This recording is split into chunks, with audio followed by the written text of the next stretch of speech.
All right, let's review the American League Championship Series games 1 and 2. Are we inching closer to a Subway Series?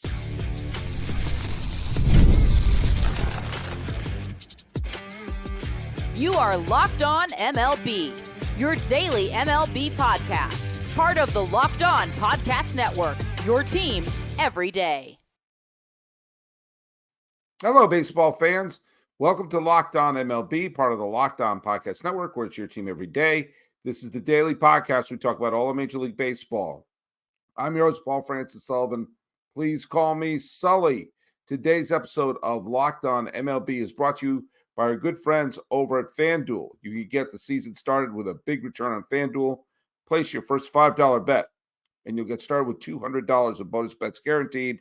Visit FanDuel.com to get started. Follow us at Locked On MLB Pods on Twitter or whatever it's called now, and on Instagram. I'm your pal Sully. I'm at Sully Baseball on Twitter, Sully Baseball Podcast on Instagram. Hey, did you see Taylor Swift was at the game? Taylor Swift was at the game. Why did I say that? So I could put hashtag Taylor Swift in this podcast, and maybe I'll get a couple more clicks. I've been accused of you're saying this because you're trying to get clicks. You're trying to get clicks. I couldn't tell you how many clicks you put. You could go to FanDuel and double your money by betting on what I don't know about my clicks. But I do know about the American League Championship Series. I'm recording this. Game 1 ended just maybe an hour and a half ago. And it was pretty much exactly the way the Yankees would like to script it.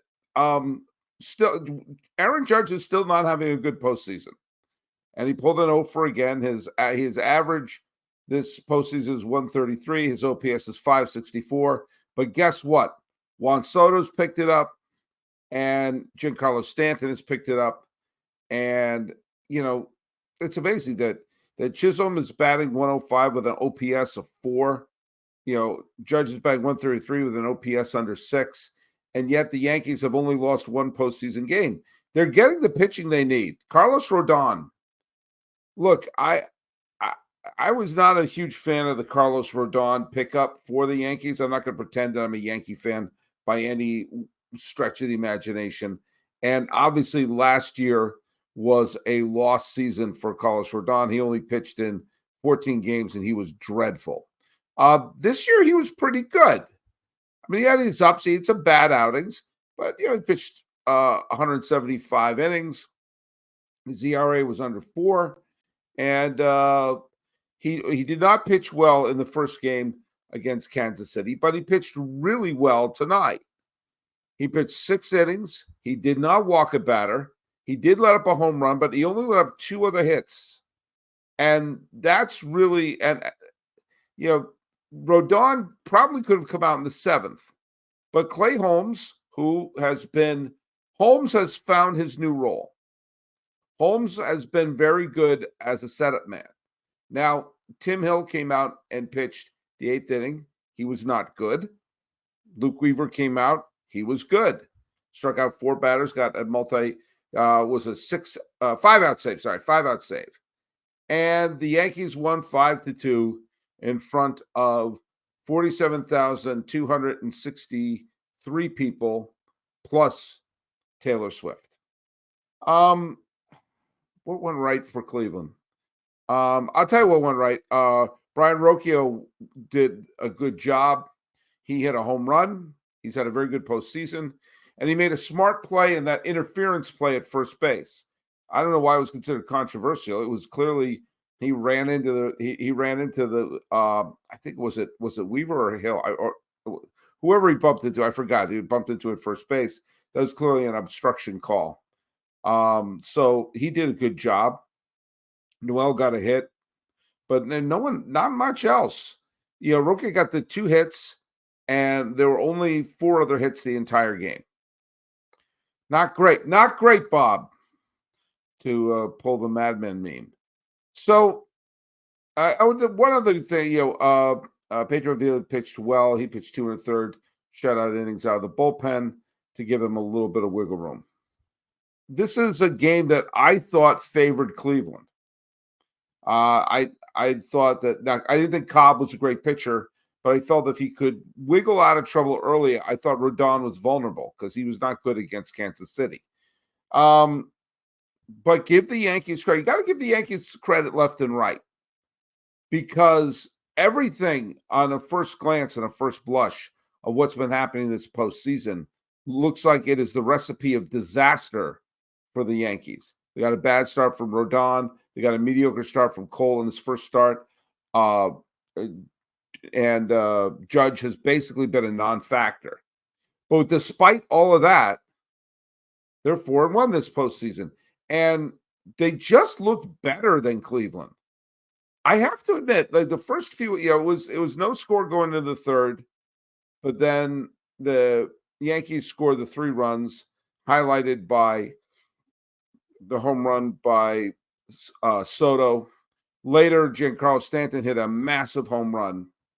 And Cleveland chipped away a little bit, but this is the deal. And it's kind of I used to say this all the time when I was hosting Locked On A's this summer. I was saying you have to avoid the big inning and don't play stupid baseball. And the Yankees got the big inning. They had the 3-run third. And, take away that 3-run third, it's 2-2. And you can't afford to give this Yankee team a big inning. But they did. They did, and you have to give the Yankees credit. And here we go. A couple of things you also give credit to. Have to give credit to Boone. Boone's been pushing all the right buttons. Boone's put the lineup together the right way. Boone's handled the pitching staff the right way. Boone's not been afraid to go to Weaver. He's not been afraid to put Holmes in at the right time. And you got to give Cashman credit. Cashman put together this team. Cashman got Rodon. Cashman got Holmes. Cashman got Weaver. Cashman got Chisholm. So everyone's favorite hobby and pastime of trashing Boone and trashing Cashman, you can't argue what we see right now. Now, this is not a done deal by any stretch of the imagination. Look at how badly Los Angeles beat the snot out of the Mets in game 1 and then came back to win, lost game 2. Cole can have a bad game. We've seen Cole have bad playoff games. Bibee can have a good game. And Cleveland could finally get to that bullpen.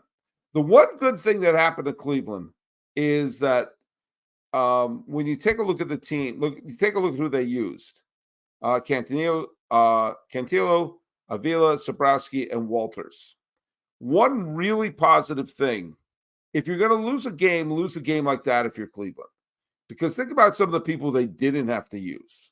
The 2 main people they did not have to use in the game were Cade Smith and Emmanuel Clase, and also Hunter Gaddis. The 3 big arms in the bullpen. There are other ones too, but those are the 3 main guns that they have. And they all got, they didn't pitch. They clinched on Saturday. They got all day Sunday off, and they got Monday off too. So the bullpen's rested and ready. And if they can squeeze 4 outs out of Gaddis, 4 outs out of Cade Smith, and 4 outs out of Clase tomorrow, that basically that's 4 innings. If they can squeeze 4 innings out of those 3 and hand the ball to Bibee, and Bibee pitches well for 5, and get those 3 pitchers to give you 4 innings, and then have another day off because of travel day, that's what Cleveland has to do. Bibee, in many ways, is their best pitcher right now. And they're going to have him pitch 5. He's going to have to somehow give him 5 freaking innings. Ideally 6, but at least 5. 5 innings, and then the law firm of Clase, Gaddis, and Smith can give him 4. And then Cleveland can win. If they go down 0-2 to Cleveland, this might be a formality. But they also have to jump on Cole. What the Yankees have to do is exactly what they did in game 1. Try to get 1 big inning, have Cole pitch the way he did in his second start, not his first, and juggle the bullpen correctly. Yankees look very, very good right now. They're peaking at the right time. And the two teams that probably would have given them a big pain in the butt in the postseason, Baltimore and Houston, combined for a grand total of 0 wins. Now, Kansas City played them tough. Remember, there were 2 one-run losses that Kansas City had. Cleveland doesn't look like they had it today. And maybe it's best. Maybe it's best if you're going to lose, rest everyone up. And we're going to see. When we come back, we're going to talk about Game 2, which you all know what happened, but I don't. Hey, let's hear from our friends over at FanDuel. NFL fans, you can start the season with a big return on FanDuel, America's #1 sportsbook. So when you get a hunch in the middle of a game, you can check out the latest stats and view live play-by-play and so much more on the same page where you place your bets. You'll get started with $200 in bonus bets guaranteed when you place your first $5 bet. That's FanDuel.com. FanDuel. It's America's #1 sportsbook. The odd thing right now about the American League Championship Series is the Yankees have taken a 2-0 lead over Cleveland, is that for a good chunk of this regular season, Cleveland and New York were pretty much neck and neck. Now, New York pulled ahead a little bit towards the end, but Cleveland looked like a worthy adversary. They looked like a team that had a legit shot to win the pennant this year. And this looks a bit like a mismatch. And I'll tell you why. It was a 6-3 New York win. New York doubled up Cleveland. And throughout this game, the Yankees did everything in their power to hand the game back to Cleveland. And there's basically no reason why the Yankees should have won this game. And they did. And if you're a Yankee hater or a Cleveland fan, that should scare the tar out of you. Because every year, I'm honestly really stretching to think of an example of a year where maybe this didn't happen. But every single year that I can remember watching baseball, and I've watched a lot of baseball, every year the team that wins the World Series winds up winning 1 or 2 games that while it was going on, you think, oh man, they're going to lose this one. Every single one. And I mean, you saw it last year with Texas when they looked like they were going to lose to Houston in the final 2 games. The final 2 games turned out to be blowouts, but they were really close games until they pulled away. And of course, the way that Texas won Game 1 with the Seager home run and the walk-off shot, that was a game that was Arizona was in control of the whole freaking game. But going back every year, the one team that I thought maybe didn't seem to be challenged or pulled a game out of their butt would have been the 1989 Oakland A's. But they did play a couple of tight games with Toronto. Toronto challenged them. They wound up winning the series in 5. But we go to the 98 Yankees, had a few games that they pulled out. One that they pulled out against Cleveland, and obviously 2 come from behind wins against the Padres. I mean, some teams are nothing but games they pulled out of their butts, like the 1988 Los Angeles Dodgers. But every team that wins the World Series pulls one out of their hat. Pulls one right out of the proverbial hat, where it looked like the other team was doing everything right, and they still came away with a win. And this was less about Cleveland doing everything right, because once again, Bybee didn't get out of the second. I know I'm old man Sully when I say this, but I really, really wish some of these starting pitchers can go slightly deeper. It's as an entertainment factor for me, it's more interesting to see a pitcher challenging and going forward. But, once again, it turned into a spring training game. But Cleveland, let me just bring something up to you. When you neutralize Aaron Judge and get him to pop up, and you drop the ball literally and let the first run come in, that's not good. When you strand the bases loaded in the fourth and the fifth. And yeah, in the fourth inning, you loaded the bases and couldn't score a single run. And they burned Fry, their best pinch hitter, in the fourth. Now, I don't think that was necessarily a bad move because they didn't know. Garrett Cole could have pitched a masterpiece, and the fourth inning may have been their best shot. And so I said, you know what, we gotta jump on Cole right away. And Cole's pitching was all over the map. He just walked Jimenez, so up stepped Fry, and he popped out on one pitch. I understand the logic. He just walked a couple of batters, so he was most likely going to chuck one right down the heart of the plate. Yeah, seriously, you don't take a pitch? You don't see if you can walk with the bases loaded or something like that? They loaded the bases in the fourth and fifth inning, combined for 2 runs. And then the Yankees did all sorts of base running stupidity. Freaking Chad Chisholm got picked off at second base and was caught trying to steal third. And still they let up a run in that inning.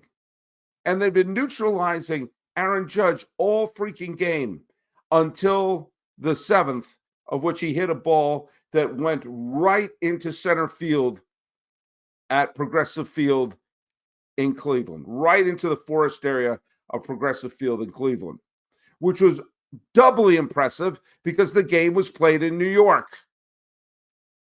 And they shot it all the way right across Jersey, right across Pennsylvania, over Erie, and boom, into Progressive Field. That's a home run. And yeah, Jose Ramirez hit a home run in the ninth, but you know what? Great. Fantastic. Someone named Tim Hill. I know who Tim Hill is, but it's like when you think about the top pitchers on the Yankees staff, Tim Hill and Tommy Kahnle combined for 3 shutout innings out of the bullpen. You know? And they finally used Gaddis, and he got clobbered by Judge, but there you go. The Yankees did everything but put this game on a silver platter for Cleveland, and they won the game. And that is not me slamming the Yankees. That is me praising the Yankees. And if you know the fact that I'm a native New Englander, I don't do that often. I try my best I can't claim that I'm not biased. I can't claim that I'm totally neutral, but I will praise teams when they do things worthy of praise, and I'll criticize teams when they're worthy of criticism.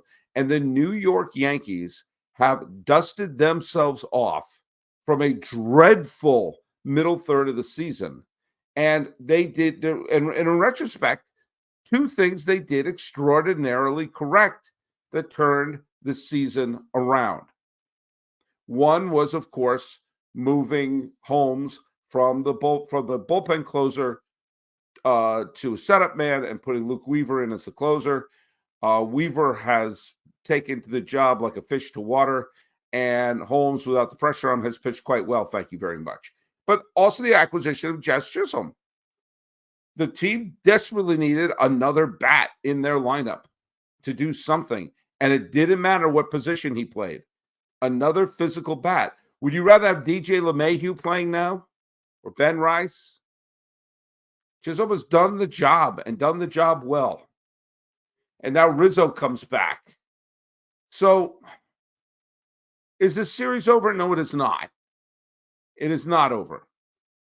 You know, there is a way for Cleveland to make this a series. And if you don't believe me, let's turn the clock. Let's turn the clock all the way back. I'm going to go to the distant past of last year. At this point last year, the Philadelphia Phillies won games 1 and 2 against the Arizona Diamondbacks by a combined score of 15-3. Phillies scored 5 runs in what was a competitive game 1, but they won it anyway 5-3. And then they blew the doors off the dump in game 2 with a 10-0 thrashing. And the series went back to Arizona, and Arizona was completely in the just happy to be here camp. And it looked like, they were going to get swept. Absolutely swept. And remember, Philadelphia took a 1-0 lead into the 7th inning of Game 3. Philadelphia was 9 outs away from taking a 3-0 lead over a Diamondbacks team that was still patting themselves on the back for winning the series against Los Angeles. But the D-backs won that game. They pulled it out. And then the next game, the Philadelphia wound up taking what was the lead they had? Oh, Alec Boehm got the big hit, and they had a 4-2 lead. It was a 5-2 lead going into the 7th inning. And it was 5-3 going into the 8th. And then Kimbrel let up the home runs to Alec Thomas and the go-ahead hit by Gabriel Moreno. And next thing you know, the series was tied at 2. And then the unthinkable happened when Philadelphia took a 3-2 lead back to Philly. Arizona outscored them 9-3. And suddenly the Phillies, who looked like they could score at will, couldn't. The series is not over because Clark Schmidt is pitching in Game 3 and Cleveland could potentially win at home. But there's no margin of error. There's absolutely no margin of error. And it's looking, if Cleveland doesn't pull out a win in Game 3, I'm sorry, Cleveland, you are not the 2004 Red Sox. Hey, let's hear from our friends over at Gametime. Gametime is an authorized ticket marketplace of Major League Baseball, which makes getting tickets faster and easier. Prices on the Gametime app actually go down the closer it gets to the first pitch, and it got killer last-minute deals, all-in prices, views from the seats, the lowest price guaranteed. Gametime takes the guesswork out of buying MLB tickets. Hey, guess who used Gametime recently? Your pal Sully did. I am going to Game 6 of the NLCS. Provided it gets to that point. The Mets and the Dodgers better be 3-2 after 5, I'm telling you, because I got a terrific ticket for Game 6 of the NLCS at Dodger Stadium. You get a great deal. I got it from a flash deal. It had all-in pricing, so there's no hidden fees, and I got seat views, and I got to see exactly where I'm sitting and be able to do that whole panorama view. It's going to be fabulous. And some team is going to have a chance to win the pennant that day. And I will be there thanks to our friends over at Gametime. So take the guesswork out of buying baseball tickets, major league tickets, and all other types of tickets, whether it's sports, concerts, theater, comedy, or more. Download the Gametime app, create an account, and use the code LOCKEDONMLB for $20 off your purchase. Terms apply. Again, create an account and redeem the code LOCKEDONMLB for $20 off. Download Gametime today. Last minute tickets, lowest price. See what they are? They're guaranteed. Hey, let's hear from our friends over at PrizePicks. PrizePicks is the best place to get real money sports action. With over 10 million members and billions of dollars in awarded winnings, PrizePicks have made daily fantasy sports accessible to all. Just make your more than or less than pick on at least 2 players for a shot to win up to 100 times your money in cash. Run your game all season long. PrizePicks is the best way to get on the action in over 30 states, including Florida, Georgia, Texas, and right here in California. And PrizePicks invented the flex play, which means you can still cash out if your lineup isn't perfect. You could double your money even if one of your picks doesn't do that. And PrizePicks puts its members first, so all withdrawals are fast, safe, and secure. When my picks hit, I get my money in as little as 15 minutes. Download the app today and use the code LOCKEDONMLB and get $50 instantly after you play your first $5 lineup. Now, let me say that again.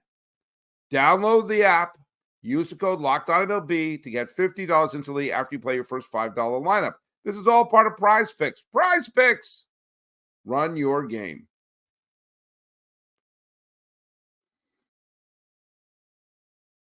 So, here we go. I have to say one thing. If you're a classic Yankee hater, it may be the time to come to terms with the fact that this team is probably going to win the pennant. If you're a classic Yankee hater, you've had a decade and a half of being able to say all sorts of stuff like, oh, they didn't win this, they didn't win that. All 17 other teams have made the World Series since 2010, and the Yankees aren't one of them. All of those things are sitting on the table right now. And, man, it's going to be interesting because New York, for young Yankee fans, and by young, I mean 20-year-old Yankee fans, 20 years or younger, chances are you don't remember 2009. And for the current Yankee fans, this is a generational moment. I know it's tough to say, long-suffering New York fans, but these have been long-suffering New York fans. And if you've been a classic Yankee hater, do you know what? Look, I'm not giving up the Cleveland. As I said, there is a path for Cleveland to win the pennant, and that is to win Game 3 and put the Yankees on their heels. They have to be able to tie the series, or at least push it back to New York and hope that their, Bibee can go more than 5 outs. But if they don't, guess what? Maybe we just have to be prepared because Cashman's got a lot of heat. Boone's taking a lot of heat. Stanton's taking a lot of heat. A lot of them took a lot of heat. And you know what they've done? They've answered it so far. Up until right now, all the critics have been answered. Now, I know Yankee fans will not be satisfied until they have a parade down the Canyon of Heroes. And if it winds up being Yankees-Mets and they wind up losing to the Mets, that'll be interesting. I'm sure Fox is sacrificing goats right now to have it be Yankees versus the Dodgers. That way you get Ohtani, you get Judge, you get all that other stuff. Fine. But I'm not ready to declare the series over. It's obviously not going to be over until the final out is made. Just ask the Arizona Diamondbacks of the Phillies last year. But you got to give this Yankee team credit. The fact that they won a game that they shouldn't have won, or at least that was being handed to them. Very similar to Game 1 against Kansas City. So here we go. The 2 championship series look quite different right now. LA and New York exchanged convincing wins, and we're going to see what's going to be going on tonight in Citi Field. Meanwhile, the Guardians have been put on notice and thinking, oh boy, the Guardians have the longest postseason drought of any current franchise. And they still have images of wiping that away, but it starts in Game 3. So follow us on Locked On MLB Pods on Twitter or on Instagram. I'm your pal Sully. I'm at Sully Baseball on Twitter, Sully Baseball Podcast on Instagram, talking about games 1 and 2 of the ALCS and seeing how this entire fun week will unfold. This has been Locked On MLB. I am your host, Paul Francis Sullivan. Please call me Sully.